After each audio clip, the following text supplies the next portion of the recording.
हक्क दिलाय तो म्हणजेच मतदान. आणि हे हक्क 18 वर्ष पूर्ण झाल्यानंतर मिळतो. चला तर बघूया मतदान जागृती नाटक.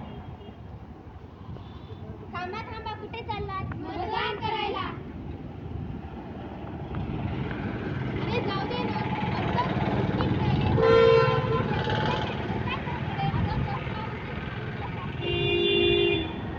आज देशात वाढली बेरोजगारी, आज देशात वाढली महागाई, आज देशात वाढला भ्रष्टाचार, महिलांवर होतोय अत्याचार. पण हे का मतदानामुळे थांबणार? होय, सुशिक्षित, शहाणे आणि समजदार माणसाने प्रयत्न केल्यामुळे देशात राज्य स्थापन झालेल्या. मग यावर उपाय काय? सुशिक्षित व्यक्तीला सर्वांनी निवडून देऊया जो आजची परिस्थिती सुधारेल. योग्य प्रतिनिधीला निवडून देऊ. पण कोणाला निवडून द्यायचे? सुशिक्षित व्यक्ती पैसे थोडी देणार. अगं तुला माहित नाही का डॉक्टर बाबासाहेब आंबेडकरांनी काय सांगितले आहे?